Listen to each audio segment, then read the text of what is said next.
Oi, eu sou Fabiane Rodrigues, você está no canal Assista Antes de Dormir, um canal sobre curiosidades, casos criminais, mistérios, terror, filmes e séries e resenhas de livros. Sejam todos muito bem-vindos.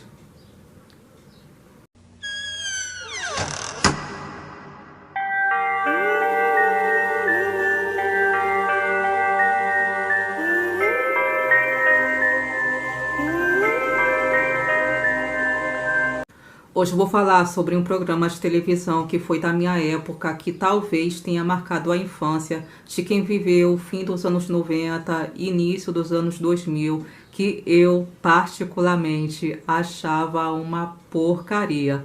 O vídeo de hoje vai ser de curiosidades sobre o lado sombrio, o lado obscuro do programa Teletubbies. Isso mesmo, quem diria que um programa infantil tão bobinho, tão idiota, tem também o seu lado negro. Antes de começar esse vídeo, eu vou contar brevemente para vocês a minha história sobre o programa Teletubbies. Eu lembro que eu assisti um episódio do programa pela primeira vez quando eu tinha 13 anos. Isso foi no ano de 1999, e se eu não me engano foi em janeiro, logo no início do ano, né, que a Globo lançou o programa. Daí eu, quando vi a Globo anunciar o Teletubbies em uma chamadinha, logo de cara eu fiquei encantada, sabe? Eu nunca tinha assistido esse programa antes. Daí, quando eu fui ver na chamadinha aqueles bonecos fofinhos, gordinhos, coloridos, eu falei, uau, nossa, sabe? Eu vou ver. Eu tinha 13 anos, né, gente? Eu tava numa fase da minha vida que eu adorava assistir desenhos, programas infantis, assim, tipo Eliana, programas da Angélica que tinha naquela época, né? Ou seja, eu ainda tava naquela fase de inocência, de pureza. Praticamente eu ainda era uma criança, né? Aí, beleza. Eu lembro que era segunda-feira, eu acordei cedo, de manhã, mais cedo do que de costume, para assistir Teletubbies. Eu tava ansiosa um pouco até. Cara, quando eu fui assistir Teletubbies pela primeira vez, meu Deus, que decepção. O programa era tão idiota, era tão bobo, que quando ele acabou, sabe, quando acabou o episódio que eu vi, eu fiquei tipo... Meu Deus, que merda! O programa basicamente se resumia àqueles 4 bonecos coloridos, fofinhos, gordinhos, né? Cada um de uma cor, bem redondinhos, que tinha na cabeça uma antena de tal forma que pareciam alienígenas, né? E que tinham na barriga um quadrado branco que virava uma tela mágica. Daí eles ficavam no lugar que parecia, sei lá, um jardim todo verde. Eles ficavam rolando no chão, falando coisas assim, sabe? Que era meio que uma linguagem que, pra mim, não era nem linguagem pra criança. Eu diria que era linguagem pra neném ou pra criança bem pequenininha assim, de até 4 anos, no máximo. Mas, cara, eu achei o programa tão ridículo, achei uma merda, sabe? Eu devo ter assistido, sei lá, acho que 2, 3 episódios e depois disso, meu amigo, eu larguei de mão, entendeu? Cara, só de assistir esse programa me dava o maior tédio, sem sacanagem. Agora, sem mais enrolação, vamos ao que interessa. Eu vou falar sobre o lado obscuro que, por incrível que pareça, esse programa tem.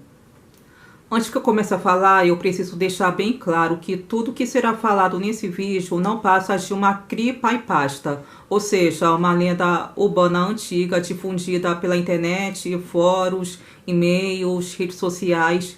Isso significa que normalmente podem ser fictícias, sem provas ou muitas fontes confiáveis, ficando assim apenas como um conto de terror.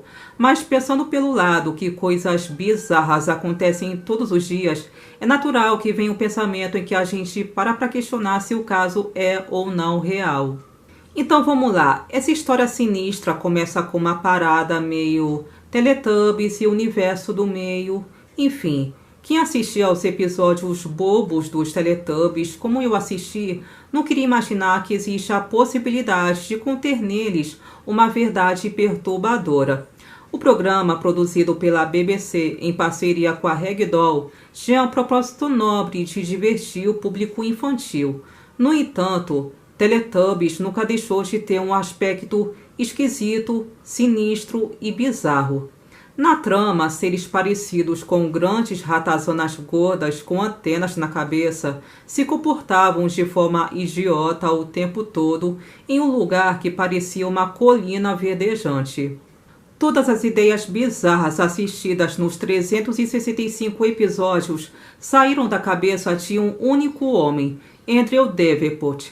E é nesse ponto que a história começa a ficar interessante. Davenport é o diretor criativo da Ragdoll e um campeão de audiência nos programas que levam sua autoria. Ele ingressou nesse ramo após ter concluído seu curso de fonoaudiologia na Universidade de Londres. O sucesso e a fama de Andrew sempre foram destaque na imprensa de sua cidade natal, Folkestone, assim como seu lado negro, um lado tão obscuro que Davenport nega, talvez porque queira esquecer. Durante sua infância, Andrew teve problemas na escola, sendo obrigado a estudar em um colégio que era um tipo de escola militar nas proximidades de Folkestone. O colégio tinha a má fama de maltratar seus alunos. Nesse período, Davenport compulsoriamente se submeteu ao rigoroso plano de disciplina do colégio. Dentre os eventos desse plano, estava passar um final de semana em uma base militar, onde é a atual Half-Meat House Station, em Harrogate. Depois dessa viagem, Andrew voltou transtornado. Aquele menino que era sempre elétrico virou uma criança séria, sem expressões, que andava sempre cabisbaixo pelos cantos. Porém, o garoto nunca tocou nesse assunto abertamente.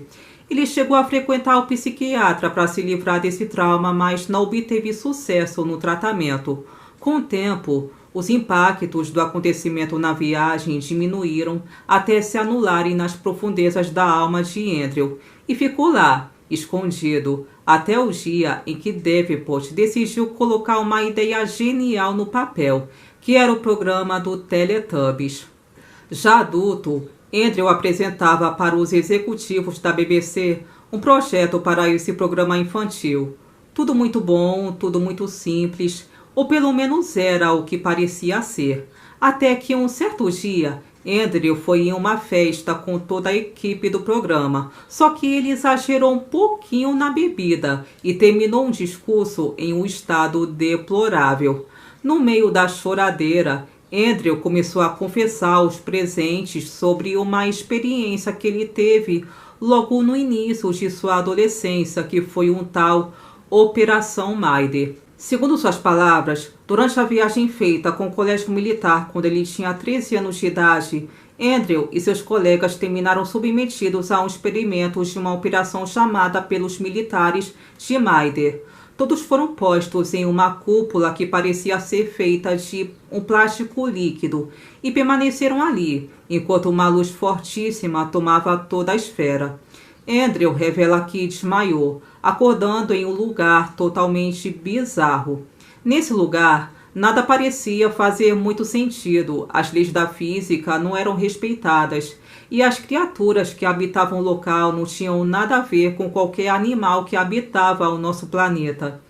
Eram seres parecidos com ratos humanoides com cerca de 2 metros de altura, vestidos com roupas metálicas e com antenas em cima de suas cabeças.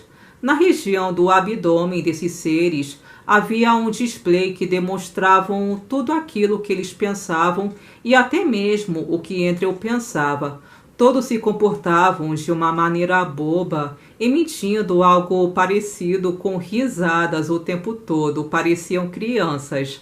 Andrew e mais 3 de seus colegas permaneceram nesse local, segundo sua perspectiva, por longos meses.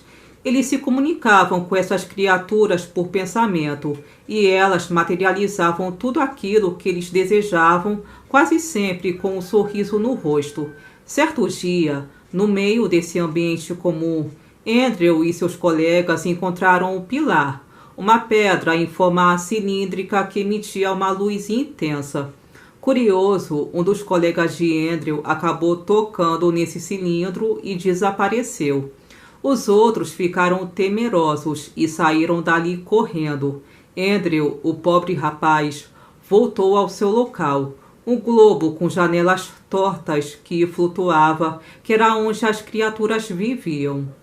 Porém, o próprio Andrew conta que certo dia o pilar cilíndrico apareceu ao lado de sua janela.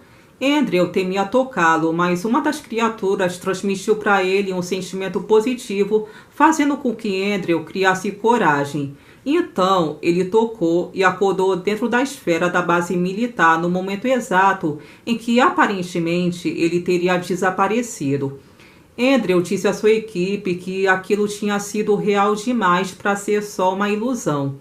Os seus outros colegas do experimento também tiveram a mesma visão que ele teve. Do total de 12 crianças que participaram da viagem, apenas ele e mais 3 colegas foram parar naquele lugar. Os demais foram cada um para um lugar diferente. Andrew ainda concluiu o discurso dizendo que os responsáveis falaram que haviam obtido sucesso no acesso do universo do meio. No dia seguinte, Andrew negou tudo o que falou para a equipe naquele discurso sobre a história sinistra que ele contou. Ele disse que aquilo foi um pensamento bobo que ele teve para não acreditar em nada que ele havia dito, e depois disso ele se calou por meses. Não se ouviu mais Andrew, senão quando tinha que dar uma ordem. Mas a história era estranha demais para ser mentira. Anos depois, estudiosos da teoria das cordas revelaram que poderia existir entre 2 universos paralelos um lugar em que as leis da física que conhecemos não se aplicariam. Acreditam eles que era um espaço vazio, sem vida, ou seja, o vácuo. Mas talvez eles estejam errados, talvez exista algo, exista um universo do meio, como Andrew disse, e talvez Andrew tenha sido um dos primeiros humanos a visitá-lo. Talvez essas criaturas que ele citou nos visitem o tempo todo. E a parte bizarra por trás dos Teletubbies não para por aí não. Surgiram lendas que o desenho era satanista e que o sol queimando que aparecia no programa Todo Sorridente, na verdade, era uma alusão ao inferno, pois o sucesso do programa tinha sido tão grande que levantou suspeitas. Algumas pessoas começaram a acreditar que existia algo implícito, obscuro ou mesmo satanista em tudo aquilo. Começaram então as teorias conspiratórias.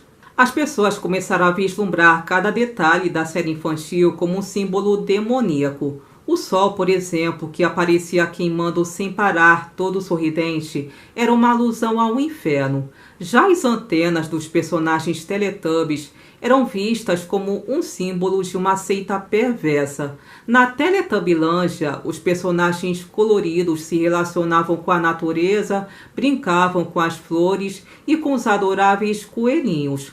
Durante vários momentos do programa infantil eram emitidos sons, palavras incompletas e descomplicadas que foram entendidas por alguns pastores como línguas estranhas. Por isso, de acordo com eles, essas eram mensagens subliminares dos satanistas, fora que as cores dos personagens também deixavam as crianças hipnotizadas. Então, gente, esse foi o vídeo de hoje que eu trouxe para vocês, que foi de curiosidades sobre o lado obscuro do programa Teletubbies, né? Quem diria que esse programa tão idiota, tão bobinho, né, que eu achava uma porcaria, também tem o seu lado obscuro, o seu lado bizarro. Mas é isso, gente. Eu achei interessante abordar esse assunto com vocês. Eu espero que vocês tenham entendido tudo que eu falei nesse vídeo. E se vocês tiverem alguma informação para acrescentar, alguma coisa que eu não tenha falado nesse vídeo sobre esse tema, deixa nos comentários, o canal está aberto para qualquer troca de informações. Então, gente, é isso. Muito obrigada por terem me assistido. Beijos, fiquem com Deus e até a próxima. Tchau!